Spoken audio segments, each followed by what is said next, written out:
Hey, salut à tous! Et oui, je sais que ça fait un moment que je n'avais pas sorti de vidéo sur cette chaîne, car j'étais sur d'autres projets et le temps me manquait.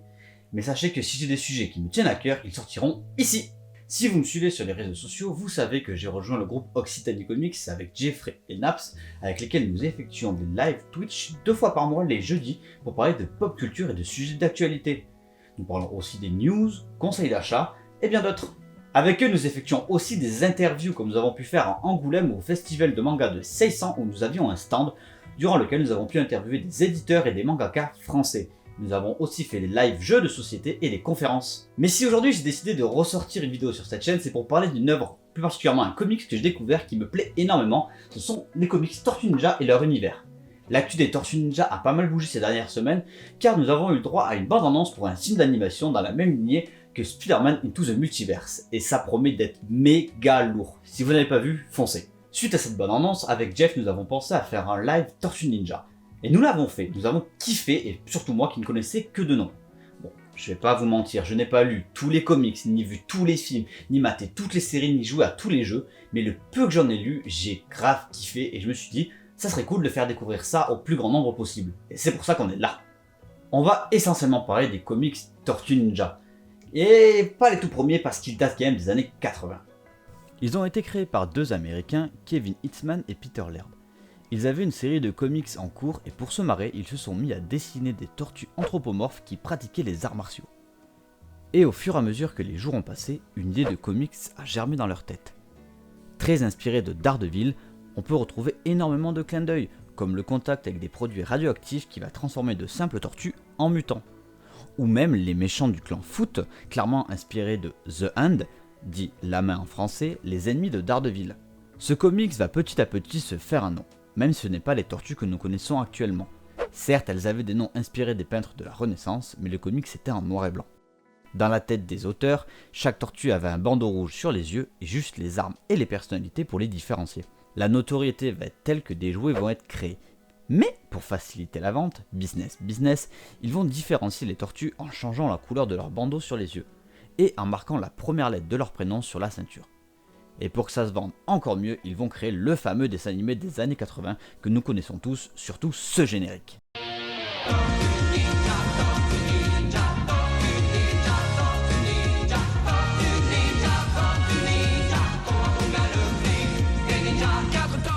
Ensuite, une flopée de jeux, séries et de films vont sortir durant une bonne décennie. Mais aujourd'hui, nous sommes là pour parler de la série écrite en 2015 avec l'un des co-créateurs de la série originale, Kevin Hitzman, qui sont disponibles en France aux éditions iComics. L'édition et l'histoire sont vraiment dingues. Cette nouvelle série de comics va nous raconter l'histoire d'une jeune scientifique nommée April qui effectue un stage dans un laboratoire. Elle fait des recherches sur des mutagènes que les scientifiques ont injectés à des tortues et à un rat. Elle va rapidement se lier d'affection avec le rat, dotée d'une grande intelligence qu'elle va nommer Splinter. Mais elle va aussi renommer les tortues par rapport aux peintres de la Renaissance, Raphaël, Michelangelo, Leonardo et Donatello. Malheureusement, sa vie va être chamboulée lorsque des ninjas vont attaquer le laboratoire un jour où elle travaille, et les animaux vont être kidnappés en même temps que le puissant mutagène. Durant leur fuite, les ninjas vont perdre les tortues et le rat, ainsi que le mutagène qui va les contaminer à forte dose. Ce qui va les transformer en mutants humanoïdes prenant l'apparence des animaux qu'ils étaient autrefois. L'une des tortues va se perdre dans la ville et dans les premiers tomes, l'objectif de Splinter et des 3 tortues restantes vont être de la retrouver pour reformer la famille qu'ils étaient.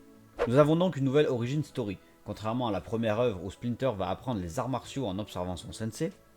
Ici, il est la réincarnation d'un grand maître à l'époque féodale qui a été assassiné ainsi que ses 4 enfants par son rival, le dirigeant du clan Foot, qui n'est nul autre que Shredder, le grand vilain des tortues.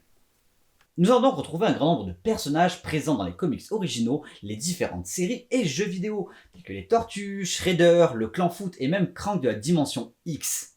La série régulière disponible chez iComics comprend 19 tomes avec 2 spin-offs et un hors-série The Last Ronin que je parlerai sans doute dans une autre vidéo parce que j'ai vraiment kiffé. Si vous voulez commencer l'histoire des Tortues Ninja, je vous conseille de patienter un tout petit peu parce que début juillet, ils vont sortir des intégrales avec plusieurs tomes. C'est cool, des nouveaux formats et surtout moins cher pour vous. Donc foncez chez votre libraire pour le réserver. J'espère que cette vidéo vous a plu et comme d'habitude, je vous invite à la partager autour de vous pour faire découvrir les Tortues Ninja. Mais aussi pour faire découvrir cette chaîne que je vais essayer de rendre plus active. Sur ce, pensez à lire, on se retrouve très vite. Ciao! Un grand merci tout particulier à Naps qui a réalisé la miniature pour cette vidéo. C'est elle qui fait tous les challenges dessins sur la chaîne Occitanie Comics. Donc foncez découvrir son travail, c'est vraiment trop cool. Un grand merci à elle. N'oubliez pas aussi de vous abonner à cette chaîne et aux différents réseaux sociaux, Dorothy Hunk, Occitanie Comics et Naps Drawing. Tous les liens seront dans la description.